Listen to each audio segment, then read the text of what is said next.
Good day po, MMDC, Micro Modern Cage po. Another day, another cage po tayong ilalabas. Ito po pala yung cage nyo, boss, Rosario, Cavite po. Si boss po nasa ibang bansa pero full payment na po siya. Nagtiwala po sa amin kasi legit naman po kami. Ang sukat po ng cage nyo ay 3 feet yung lapad niya, 4 feet yung haba. 3 feet po yung taas, hindi po kasama yung paa sa sukat. Lagi pong standard po, hindi sinasama yung paa sa sukat. Na ang mga accessories po niya, may hanging bowl. Ayan, kasama po yun sa binayaran ni sir.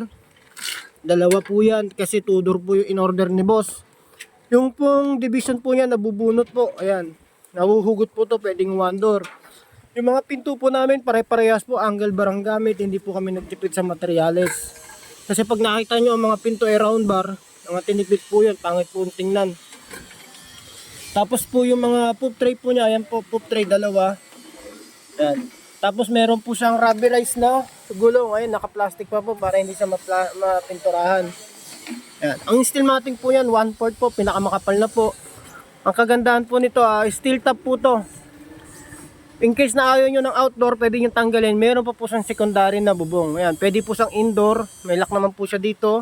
Ayan, natatanggal po yung roof niya. Yung long span po yan, heavy duty po, pang bahay po. Kahit buhatin nyo po sa bubong, kahit tungtungan nyo po, pwede po yan kasi ano po yan, hindi po talaga namin tinupid. Mula roof hanggang baba, hindi namin po yan tinipid. Basta ang bakal po, alagaan nyo lang sa pintura, tatagal po yung cage po ninyo. Ang price po pala niyan, 9,800 po. Ang sukat po niyan ay 3x4x4. At ito po, sasampulan po natin. Iman pasok nga saglit toy. Ayan po, nasa 100 kilo po yan si Big Show. O, kita nyo po, hindi po lumundo. Okay naman, baba ka na. Ayan po. Mga American Bully po yan, mga medium dog, pwede rin po large dog.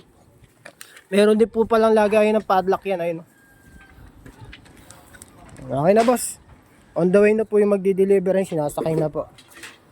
Ayun, isa po, nakasakay na po yung isa.